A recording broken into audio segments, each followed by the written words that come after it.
Okay, everyone. So we are going to look today at the starting of our periodic table lessons. So today we're going to kind of go over the structure of it. What are the different types of elements and stuff we will go over in our next lesson. Basically, I kind of split this over two different lessons just because there is quite a bit of information here for the periodic table. So in your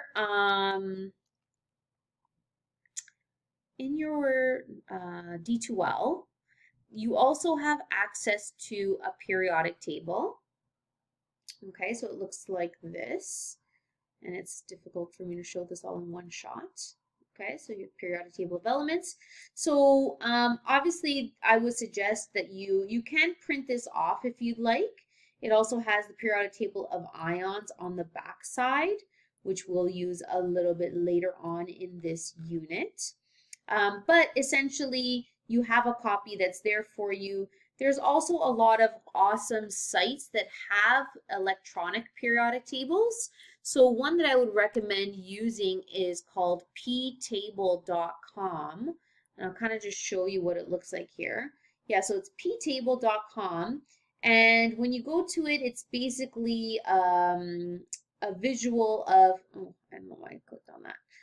But it's a visual of the periodic table and it separates them based on their groupings. Now this has probably way more, I use this for all my grade levels, so even up to grade 12 AP chemistry or even grade 12 university chemistry, we all use this periodic table. So it has probably more than you'll need right now in this moment in time. But it's pretty nice in terms of the layout. Okay, on the left hand side, when you do click on an element, it also tells you some nice properties, the physical, and I think it's just physical properties from what I understand. Yeah, so physical properties of the element, which is really nice also. Anywho, so that's for you to take a look at and use at your own time and when you're doing your homework and all that. Okay, so let's get into it. So some terms that we have already covered when we looked at um, types of compounds that exist or types of, I should say, types of matter. So we have here the term atom. Okay, so we're going to go more in detail about what atoms are later on. But basically, an atom is a single particle that is one type of element. So when we say an element, so if you remember our particle pictures of elements basically look like single circles, these individual circles are atoms. Okay, so we're drawing here some atoms for a particular element. So a pure substance, remember, is where you have the same particle that is like constant throughout. So you don't have any different particles. They're all exactly the same. And an element is when you have a single particle that is by itself, and that single by itself item is known as an atom. So an atom cannot be broken down by regular changes. The only thing that can really break down an atom is a nuclear change. Okay, and you'll look at that more so in grade, probably not till grade 11. Okay, so a compound, so remember compounds are also pure substances, but this is where you have a particle that contains more than one atom that is essentially chemically connected to each other. So again, it's a pure substance because all the particles are exactly the same, but it's a compound because there's more than one type of element that is connected together. So two or more atoms. So the periodic table essentially has all of the known elements in the universe. Okay, and they're organized by chemical properties. So actually the term periodic uh, comes from essentially the fact that there are repeating patterns. So a period is one horizontal row on the periodic table. So notice how it says 1, 2, 3, 4, 5, 6, 7. There are 7 periods on the periodic table. Now these elements are also part of row number 6. So notice row number 6 goes across here, but then there's this little pocket that goes down.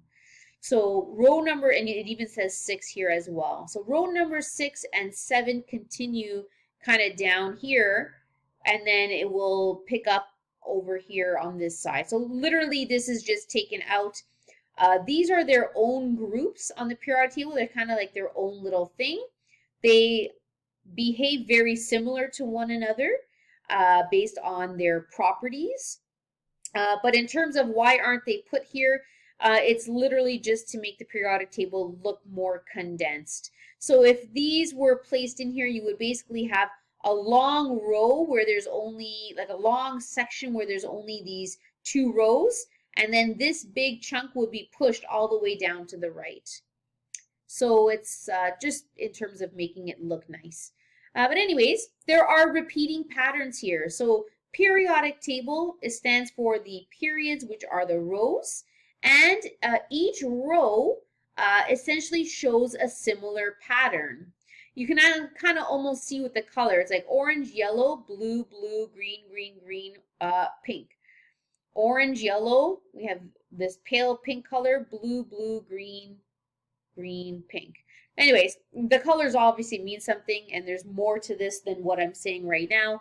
It's just obviously this is grade 9, so we can't get too detailed into this.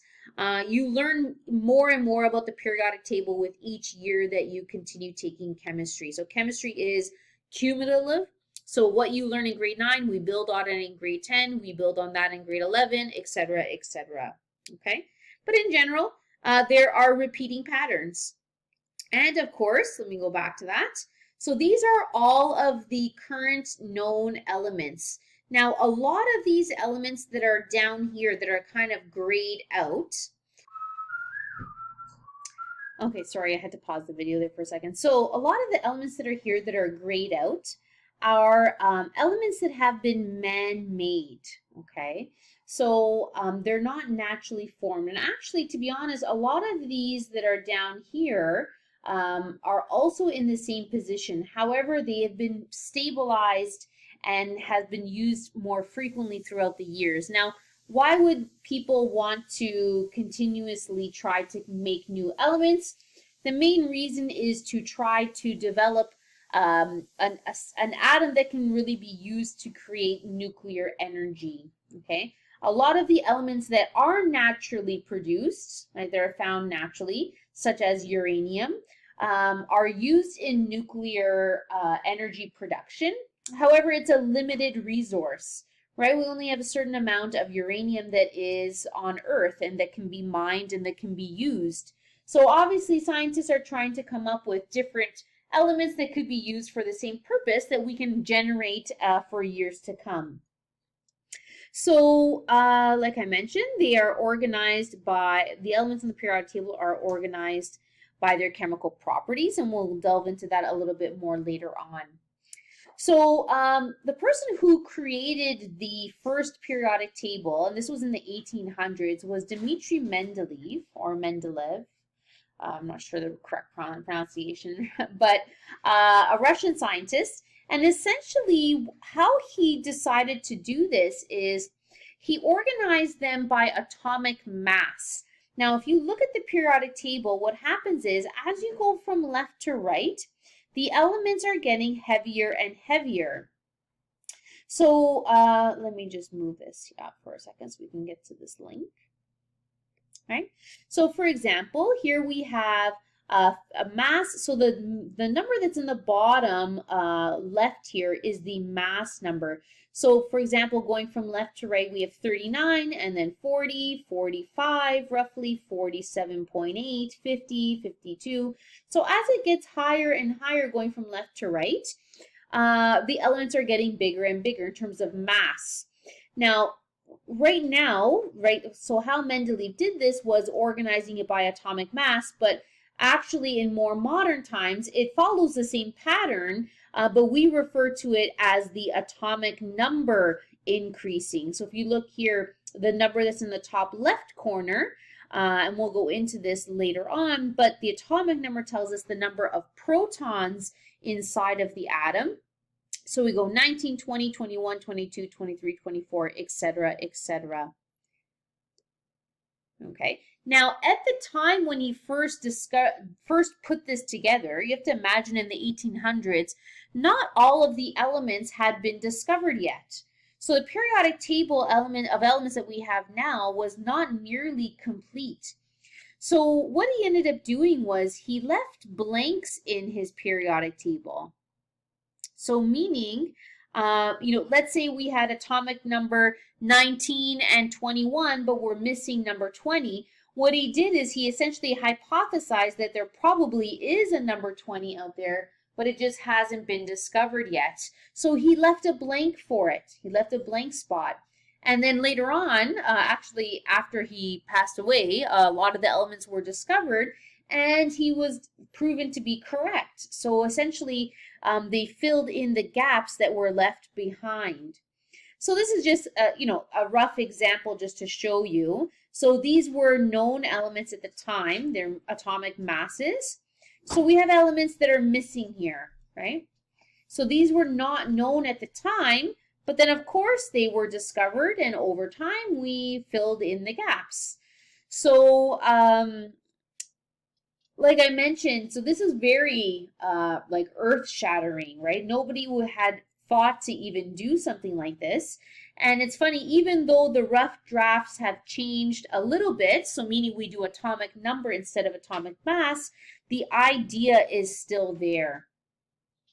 Okay, so let's talk about some numbers we get from the periodic table and some information. So every periodic table has at least this base information for each element. So the ptable.com periodic table, as I was showing you, has like way more information than any periodic table would probably have. But this is the bare minimum, okay? Really, we need 4 things. We need to have the atomic number. We need to have the symbol of the element, the name of the element, and the atomic weight. So this is also known as the atomic mass of the element.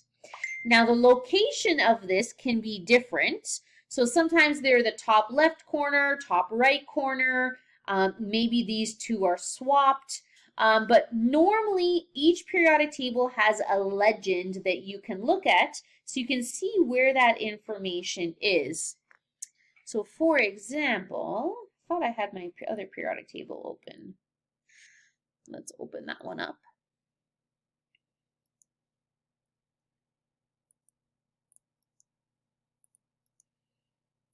Okay.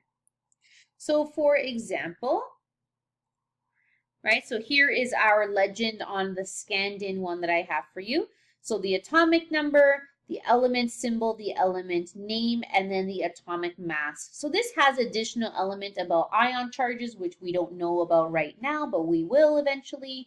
But like I said, every periodic table has this base information. It could have more, but this is the minimum. And usually there is a legend to follow so that you know what number is representing what.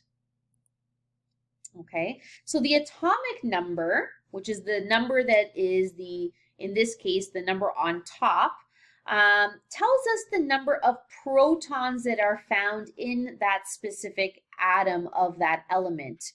So carbon, and this is unique.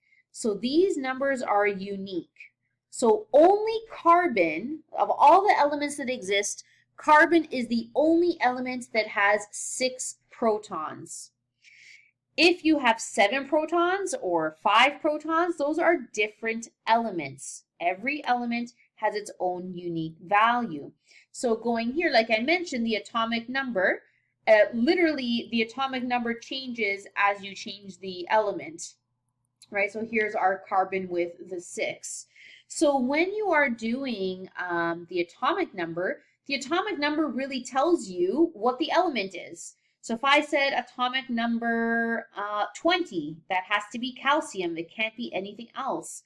Atomic number 33 is arsenic. That's the only element that can have the atomic number of 33. So the atomic number is really a unique piece of information that tells us about our element.